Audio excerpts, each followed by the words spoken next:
উনি এখন miss call দেওয়া আছে ওনাকে। কি মিস কলটা আপনাদের জানিয়ে রাখি, ন্যাশনাল হিউম্যান রাইটস কমিশন ওনাকে নটোরিয়াস ক্রিমিনাল বলেছে, তাই তো? ভোট পরবর্তী যে হিংসা হয়েছিল, মানুষের উপরে যে অত্যাচার হয়েছিল, মানুষকে যেভাবে মারধর করেছিল, এই আমডাঙ্গাতে, এই নৈহাটিতে, এই বীজপুরে, এই কাকিনাড়াতে, এই ব্যারাকপুরে যেভাবে সাধারণ মানুষের উপরে এই পার্থবাবুদের দলের পক্ষ থেকে পার্থবাবুরা দায়িত্ব নিয়ে, এই রফিক বাবুরা দায়িত্ব নিয়ে যে হামলা চালিয়েছিল, তারপরে কিন্তু কোর্টের মাধ্যমে ন্যাশনাল হিউম্যান রাইটস কমিশন তাকে নটোরিয়াস ক্রিমিনাল বলেছে, যে কোনো মুহূর্তে ধরে কিন্তু জেলের মধ্যে রাখতে পারে। এ তো মিস কলে নেবেন, এ তো মিস কল দিয়ে রেখেছে একে। আগামী দিন আপনার ভোট নেবে, আপনার ভোট নেবে, নেওয়ার পরে ভালো করে বুঝবেন, তৃণমূলের সাথে কিন্তু কংগ্রেসেরও জোট নেই, তৃণমূলের সাথে বিজেপিরও কিন্তু প্রকাশ্যে জোট নাই, দুটো দলের সাথে প্রকাশ্যে জোট নেই। এখন দুটো সরকারের মধ্যে কোন একটা সরকার ক্ষমতায় আসার সম্ভাবনা প্রবল।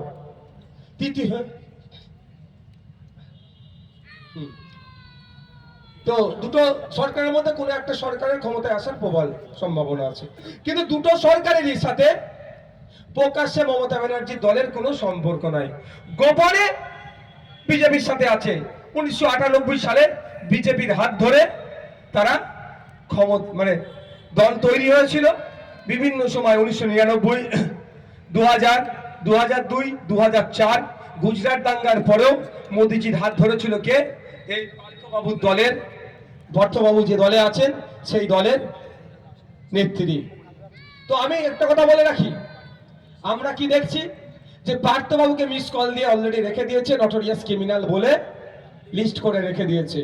ভোটের পরে যদি বিজেপির কিছু সিটের প্রয়োজন হয়, পশ্চিমবাংলা থেকে যারা এক পা এগিয়ে আছে যাওয়ার জন্য, সেই লিস্টে মিস কল দিয়া এমপি যদি ইনি হয়ে যান, এই মিস কল দিয়া লোকগুলো আগে যাবে। তাই আমরা কি আমাদের মূল্যবান ভোটগুলো এই মিস কল দিয়া লোককে দেবো? না, এই দেবো না। কারণ আমার জেনে বুঝে আমাদের হাত কাটা হবে। যেভাবে অর্জুন সিংকে কোনোভাবেই দেব না, যে অর্জুন সিং মাঝে মধ্যেই বিভাজনের রাজনীতি করে হিন্দু মুসলমানকে লড়িয়ে দিয়ে গদিতে টিকে থাকতে চায়, সেই অর্জুন সিংকে মুসলমান হিন্দু নির্বিশেষে আমরা ভোটের মাধ্যমে তার আওকাতটাকে আমরা বুঝিয়ে দেব। উনি তো দল চেঞ্জ করবেন, দলে আসবেন, দল চেঞ্জ করবেন, দলে আসবেন। ওনার হয়ে যারা এতদিন মারামারি হানাহানিতে জড়িয়ে পড়লো, বা ওনার জন্য যারা ক্ষতিগ্রস্ত হলো, তাদের অবস্থা কি হবে? তাই বলবো, ঐক্যবদ্ধ হন। কে হিন্দু, কে মুসলমান, কে জৈন, কে খ্রিস্টান, আমাদের দেখার দরকার নাই। আমাদের মূল্যবান ভোট অর্জুন সিং এর বিপক্ষে আমরা দেব এবং খামচিহ্নের পক্ষে দেব। আমরা এই আজকে শুনছিলাম ইডি কোর্টকে বলেছে শাহজাহান যে দুর্নীতি করেছে, বিভিন্ন জায়গায় যে টাকা টাকা থেকে লেনদেন থেকে শুরু করে অবৈধ যে তার লেনদেন ছিল, সেই লেনদেনের সাথে সাথে ওই দুটো এখনো বাইরে মন্ত্রী আছে, সেই মন্ত্রীরাও নাকি যুক্ত আছে। এই মন্ত্রীদের মধ্যে কে আছে আমি নতুন করে বলবো না, আপনারা একবার বলবেন, জোরে বলো, জোরে বলো। বুঝতে পারছেন? তাহলে তাকে ভোটটা দিয়ে আগামী দিনে নাম যদি তার বেরিয়ে যায়, তাকে তো জেলের মধ্যে রাখবে। তাহলে ভোটটা দিয়ে আমার লাভ কি? ভোটটা নষ্ট করব কেন? আমি আমার মূল্যবান ভোট নষ্ট করব কেন? ওর পক্ষে দেব, ওদের পক্ষে দেব কেন? ভরসার প্রতীক, আশার প্রতীক, লড়াইয়ের প্রতীক, শ্রমজীবী মানুষের সাথে থাকার প্রতীক ইন্ডিয়ান সেকুলার ফ্রন্টের খান চিহ্নতে দিয়ে আগামী মে মাসের 20 তারিখে সকাল সকাল খান চিহ্নে ভোট দিয়ে পার্লামেন্টে পাঠাবো। আমডাঙ্গার কৃষকদের হয়ে আওয়াজ তুলবে, ব্যারাকপুরের শ্রমিকদের হয়ে কথা আওয়াজ তুলবে, শ্যামনগরের শ্রমিকদের হয়ে কথা বলবে, নৈহাটির জনসাধারণের হয়ে আওয়াজ তুলবে। বীজপুরে যে দাঙ্গা হয় সেটা বন্ধ করার জন্য সর্বোচ্চ লড়াই করবে। বীজপুরে দাঙ্গা কিন্তু মানুষ করতে চায়নি, কিছু রাজনৈতিক কারবারিরা তারা তাদের রাজনৈতিক ফায়দা লোটার জন্য সাধারণ মানুষের মধ্যে লড়াই লাগিয়ে দিতে চায়। সেটা বন্ধ করার জন্য বলিষ্ঠ কণ্ঠে জামিদ ভাই পার্লামেন্টে গিয়ে সে লড়াই করবে। রাজি আছেন তো নাকি ভাই? তার হাতকে শক্ত করতে হবে তো নাকি ভাই? তার হাতকে শক্ত করতে গেলে কি করতে হবে? এই দেখুন আইছে, দেখতে পাচ্ছেন, খাম চিহ্নে ভোট দিয়ে পার্লামেন্টে পাঠাতে হবে।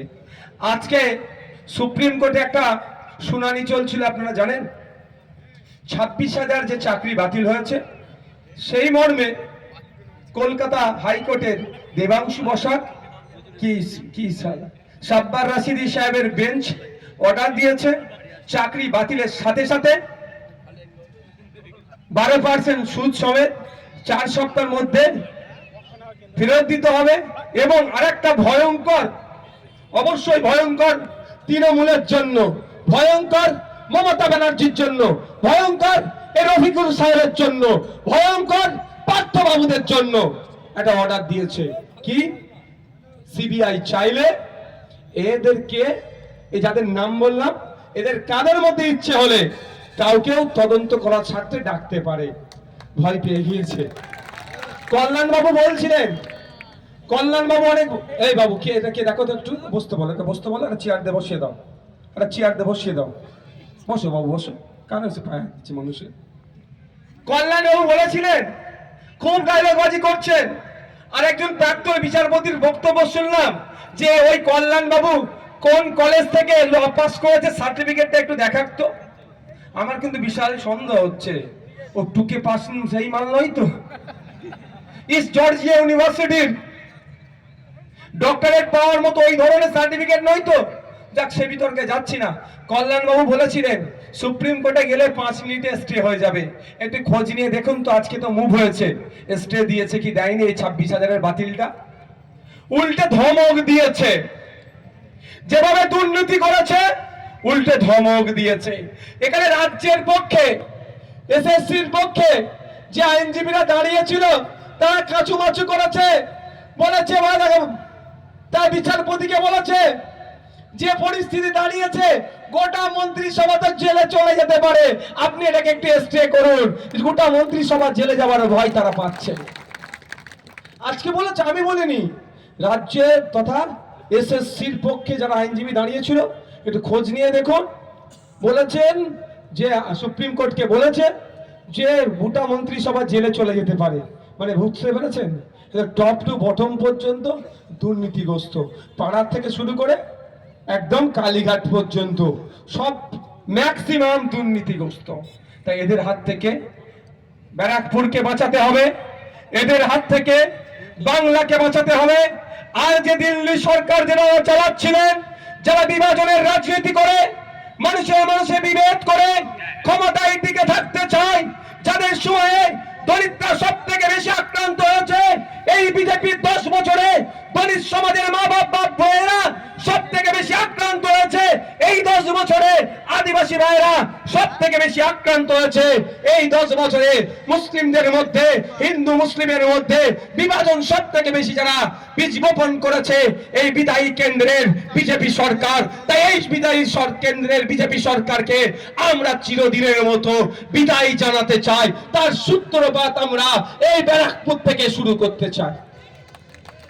হবে তো নাকি ভাই? হবে। কারো ভয়, কারো কথাই ভয় পাবেন নাকি? না। কি বলছে বিজেপি এসে যাবে? আমি ধরেই নিলাম বিজেপি এসে যাবে। বিগত 5 বছরের মধ্যে 3.5 বছর তো বিজেপি ছিল এমপি এতে, ছিল তো নাকি ভাই? হ্যাঁ, ভুল বলছি নাকি? তাহলে আবার বিজেপির ভয় দেখাবে, আবার বিজেপির ভয় দেখাবে।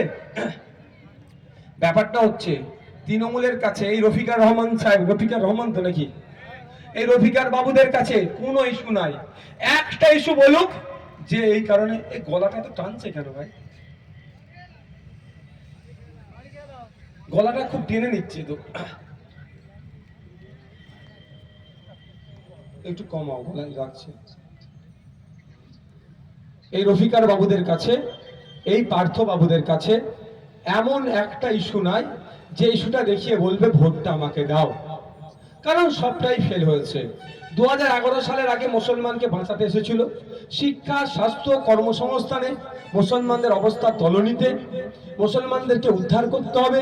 আদিবাসীদের অবস্থা খারাপ, দরিদ্রের অবস্থা খারাপ, মতুয়াদের অবস্থা খারাপ, এদেরকে উদ্ধার করতে হবার নামে কি করেছিল? ভোটটা চেয়েছিল। আর এই 13 বছর হয়ে যাচ্ছে, তা এখন পরিস্থিতি কি? আরো তলনিতে। তো ভোট চাওয়ার কোনো জায়গা নাই। আমডাঙ্গায় এসে এটাই বলবে ভোটটা আমাকে দাও, বিজেপিকে আটকাতে হবে। আমডাঙ্গায় এসে বলবে শুধুমাত্র বিজেপির ভয় দেখিয়ে ভোটটা চাইবে, আর অন্য কোনো ইস্যু নাই। আপনারা জবাব দেবেন এই ভয় দেখিয়ে, এই ভয় দেখিয়ে ভোট লুট তোমরা করেছো। বা 1952 সাল থেকে এই ব্যারাকপুরের মানুষেরা, এই আমডাঙ্গার মানুষেরা কন্টিনিউয়াসলি ভোট দিয়ে যাচ্ছে, পরস্পর ভোট দিয়ে গিয়েছে। 17 বার পার্লামেন্টে পাঠিয়েছে। আমডাঙ্গার কৃষক থেকে শুরু করে এই ব্যারাকপুরের আপনার শ্রমজীবী মানুষ থেকে শুরু করে, ডেরেবার থেকে শুরু করে, চট শিল্পে, বস্ত্র শিল্পের সাথে যারা যুক্ত আছে সেখান থেকে শুরু করে তাদের মিনিমাম ওয়েজেস ঠিকঠাক করে পাচ্ছে না, কৃষকরা তাদের অধিকার পাচ্ছে না। কিন্তু ভোট আসছে, ভোট যাচ্ছে, বাবুরা নেতা হয়ে দিল্লি যাচ্ছে আর দিল্লি থেকে আসছে, সাধারণ মানুষ লাভবান হচ্ছে না। 17 বার এমপি করে আপনারা পার্লামেন্টে পাঠিয়েছিলেন। আপনারা মানে আপনার দাদু 1952 সাল থেকে ভোট দিয়ে পার্লামেন্টে পাঠাচ্ছেন এই ব্যারাকপুরের মানুষেরা, আমডাঙ্গার মানুষেরা। কারণটা কি? আমি কৃষক, আমার হয়ে দুটো কথা বলবে, দেশের আইনসভার মধ্যে যাবে, গিয়ে আমাদের হয়ে আইন তৈরির কথা বলবে। আপনাদের একটু জানা দরকার এই এমপির কাজ কি। আপনারা অনেকে একটু জানেন বা অনেকে জানেন না, আপনারা জ্ঞাতার্থে একটু জানিয়ে দিই। একটা এমপির কাজ হচ্ছে, সর্বপ্রথম কাজ হচ্ছে এই ব্যারাকপুর লোকসভার মধ্যে টোটাল এলাকার কি সমস্যাগুলো আছে সেইগুলোকে চিহ্নিত করা।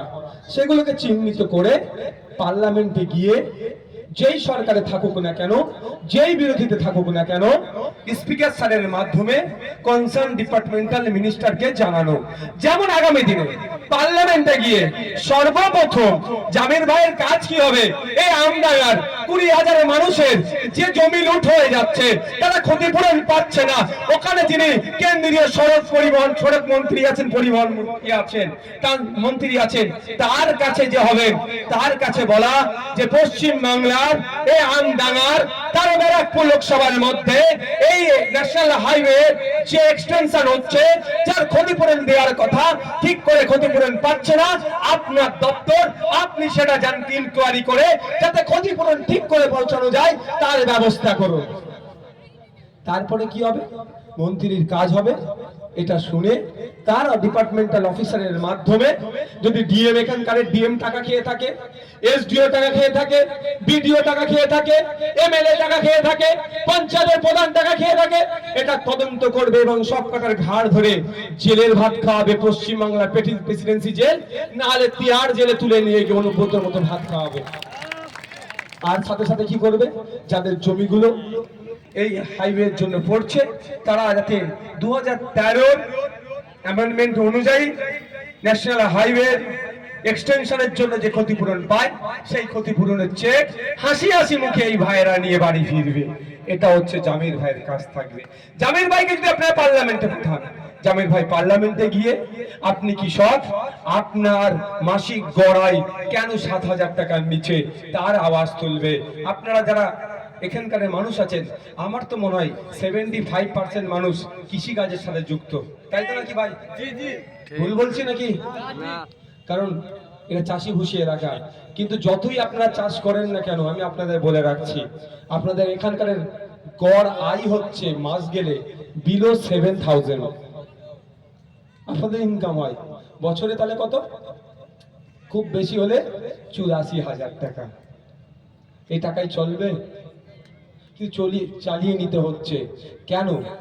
এই অর্জুন বাবু আজকে ভোট চাইতে আসলে প্রশ্ন করবে, আমি কৃষক, আমার বিরুদ্ধে পার্লামেন্টে যখন বিল পাস হয়েছিল, যে বিলটাতে সেই ব্রিটিশ পিরিয়ডের মতো নীল চাষীদের সাথে ব্রিটিশরা যে দমন পীড়ন নীতি আনতো, নীল চাষীদেরকে মারধর করতো, চাষ করিয়ে শোষণ করে নিত, তোমার মোদী সরকার, তোমার প্রধানমন্ত্রী, তার প্রধানমন্ত্রী অর্থাৎ শাসক মিলে তোমরা যে বিল পাস করিয়েছিলে, আমাদেরকে শোষণ করার জন্য বিল পাস করিয়েছিলে, আমি কৃষক এখন তোমাকে আর ভোট দেব?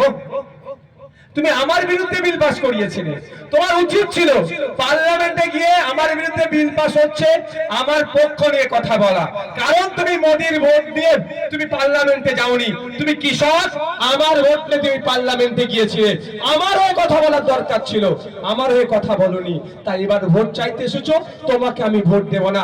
রাজ্যের আইনসভার মধ্যে সংযুক্ত মোর্চার এক বিধায়ক নওশাদ সিদ্দিকী, আইএসএফ এর এক বিধায়ক নওশাদ সিদ্দিকী, আমরা কৃষক, আমাদের হয়ে কথা বলছে, আমাদের হয়ে লড়াই করছে, এই লড়াইটা রাজ্যের আইনসভার মধ্যে সীমাবদ্ধ রাখতে চাইছি না। আমরা কৃষক, এই লড়াইটা রাজ্যের আইনসভার মধ্যে যেমন হচ্ছে দেশের আইনসভার মধ্যে ঢুকাতে হবে।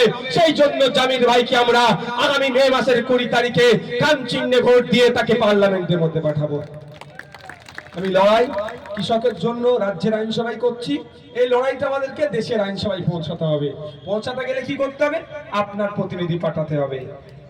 হয়তো এরপরে এখানেই হয়তো মমতা ব্যানার্জি আসতে পারেন, অভিষেক ব্যানার্জি আসতে পারেন, মিষ্টি মিষ্টি কথা বলতে পারেন, পার্থবাবু আসবেন। আপনারা যদি পারেন শালীনতা বজায় রেখে যদি জবাব দিতে পারেন ভালো, না হলে আপনাদেরকে একটু জানিয়ে রাখি, যখন 3টে বিল নিয়ে এসেছিল কেন্দ্র সরকার, কৃষকদের স্বার্থে আঘাত লাগছিল, কৃষকদেরকে শোষণ করার চিন্তা ভাবনা করছিল, কৃষকদেরকে আবার কর্পোরেটদের হাতে, পুঁজিপতিদের হাতে তুলে দেওয়ার চেষ্টা করছিল, তখন সারা দেশের কৃষকরা এই বিলের বিরোধিতা করেছিল।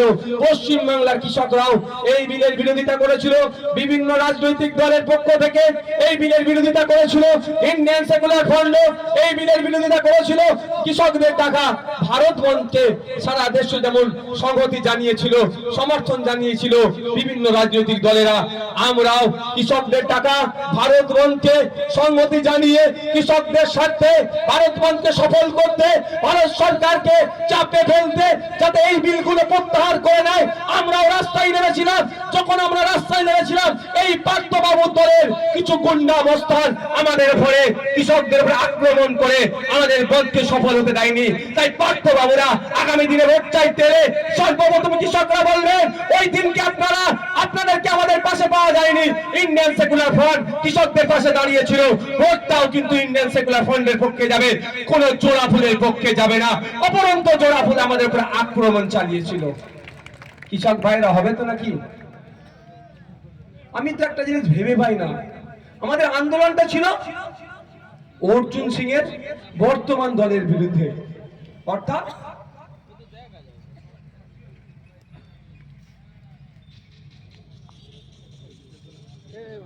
কি বলছিলাম ভুলে গেছি, কি বললাম? অর্জুন সিং, আমরা লড়াই আন্দোলন করছিলাম বিজেপির বিরুদ্ধে, বিজেপির বিলের বিরুদ্ধে লড়াই করছিলাম। মমতা ব্যানার্জির অত বুকটা তো চিনচিন করছিল কেন? মমতা ব্যানার্জির কষ্ট হচ্ছিল কেন? আমরা লড়াই করছিলাম অমিত শাহের বিরুদ্ধে, আমরা লড়াই করছিলাম মোদির বিরুদ্ধে, আমরা লড়াই করছিলাম শুভেন্দু অধিকারীর বিরুদ্ধে, আমরা লড়াই করছিলাম দিলীপ ঘোষের বিরুদ্ধে, আমরা লড়াই করছিলাম সুকান্ত মজুমদারদের বিরুদ্ধে। অভিষেক ব্যানার্জি, মমতা ব্যানার্জিদের এত কষ্ট হচ্ছিল কেন? আমরা তো ভারত বন্ধের ডাকে সমর্থন জানিয়েছিলাম বিজেপি সরকারের বিরুদ্ধে, কিন্তু মমতা ব্যানার্জির বুক চিনচিন করছিল কেন? হয়তো এই বার্তাটা দাদা উপর থেকে দিয়েছিল, যদি পশ্চিম বাংলায় বন্ধ সফল হয় তাহলে তোমার ভাইপো গ্যারেজ হয়ে যাবে, এটা হতে পারে। সেই জন্য রফিকার রহমান সাহেবেরা, পার্থবাবুরা তাদের গুন্ডা মস্তানকে লাগিয়ে আমাদেরকে বন্ধ সফল হতে দেয়নি। তাই আমরা কৃষকরা আমাদের বন্ধকে যিনারা সফল হতে দেয়নি, তারা কি একটাও ভোট পাবে ভাই? এই পাবে? এখানে একটা তথ্য হলো, একটা গোপন চিঠি আমাদের এলাকার যিনি বিধায়ক, তিনি নাকি অভিষেক বাবু মমতা ব্যানার্জির কাছে চিঠি লিখে পাঠিয়েছিলেন, অর্জুন বাবুর সুপারিশ পাঠিয়েছিলেন। যদি অর্জুন বাবুকে ব্যারাকপুর থেকে কন্টেস্ট করতে দেওয়া হয় তৃণমূলের পক্ষে, নাকি এখান থেকে 60,000-এর উপর কাছে আশেপাশে লিড পাবে, বুঝতে পেরেছেন? তাহলে বিজেপির কত বড় এজেন্ট আপনার ঘরে বসে আছে। খারাপ লাগছে নাকি? এটা বড় এজেন্ট বিজেপি। আমি একটা কথা বলি, 2019 সালের আগে বিজেপিকে আটকাতে হবে, বিজেপিকে আটকাতে হবে বলে রাজ্যে বিজেপিকে নিয়ে আসলো। 2021-এ বিজেপিকে আটকাতে হবে, বিজেপিকে আটকাতে হবে বলে আপনার পাড়াতে বিজেপিকে নিয়ে আসলো। 2024-এ যদি এখন ওই তৃণমূলের খাওয়া গ্যাস আমরা খেয়ে নিই, তাহলে কিন্তু আগামী দিনে আপনার বেডরুমে এই বিজেপিকে হাজির করে দেবে। আমি বলতাম, এই কাগজ কিন্তু তার প্রমাণ দিয়ে দিচ্ছে। আপনার ঘরে তো বিজেপি ঢুকে বসে আছে। বকলমে বিজেপির এজেন্ট যে আজান বন্ধের জন্য মামলা করেছিল, তার হয়ে সুপারিশ গাইছে, তাকে নাকি 60,000 ভোটে লিড করাবে। ভোট চুরি করে লিড করালে আলাদা জিনিস, মানুষ যদি শান্তিপূর্ণভাবে ভোট দেয়। অর্জুন বাবু কেন, পার্থ বাবু এখান থেকে 60,000 মাইনাস খাবে কি ভাই? হ্যাঁ, 21-এ নির্বাচনে গণনায় কি হচ্ছে আমরা জানি। আমরা রাজনীতিতে তখন একটু কাঁচা ছিলাম, এখনো খুব পাকা বলছি না। কিভাবে চুরি করেছে আমরা জানি, জবাব আমরা সময়ের সাথে সাথে দেব। আমরা ভুলে যাচ্ছি না গণনা কেন্দ্রে আমাদের সাথে কি হয়েছে, তারপরে কি হয়েছে। আর একটা, তাহলে আপনারা প্রস্তুত থাকুন যে 60,000-এর নাম নিয়েছে, শুনলাম যেটা, যে 60,000-এর নাম নিয়েছে। আমরা 60,000-এ অর্জুন বাবুকে মাইনাস দেব, 60,000 পার্থ বাবুকে মাইনাস দিয়ে বলবো আমডাঙ্গা তথা ব্যারাকপুরে ও কোনো বিজেমূল কাজ দেবে না, কাজ হবে না। তাই তো নাকি ভাই? এখানে প্রায় হাজার হাজার মানুষ এসেছেন।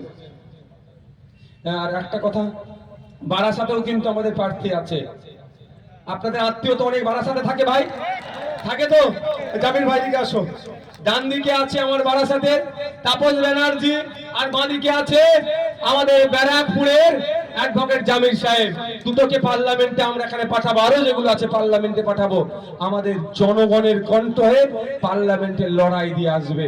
তো জুন মাসের 1 তারিখে তাপসদার ভোট আছে বারাসাতে। আপনাদের যারা যে আত্মীয় আছে, এখন থেকেই কনভিন্স করান, কোন স্বপন বাবুকে ভোট হবে না, কোন কাকলিদিকে ভোট হবে না। ভোটটা কাকে দেওয়া হবে? তাপস বাবুকে খান চিহ্নে দেওয়া হবে। আর মে মাসের, আগামী মাসের 20 তারিখে আপনাদের এলাকার আত্মীয় স্বজন, আপনার এলাকায় যারা ছড়িয়ে ছিটিয়ে আছে, তাদেরকে একটাই কথা, কোন দল বদলুক, অর্জুন সিংকে ভোট নয়। আর কোনো মিস কল দিয়া মানুষকে পার্থ বাবুকেও ভোট নয়।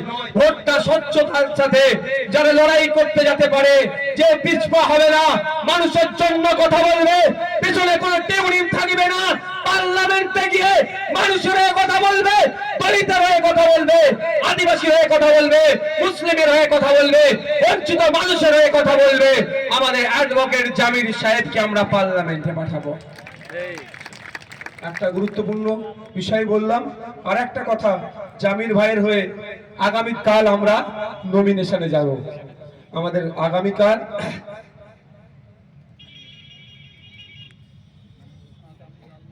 সকাল 9:30-9:30-র মধ্যে আপনারা যারা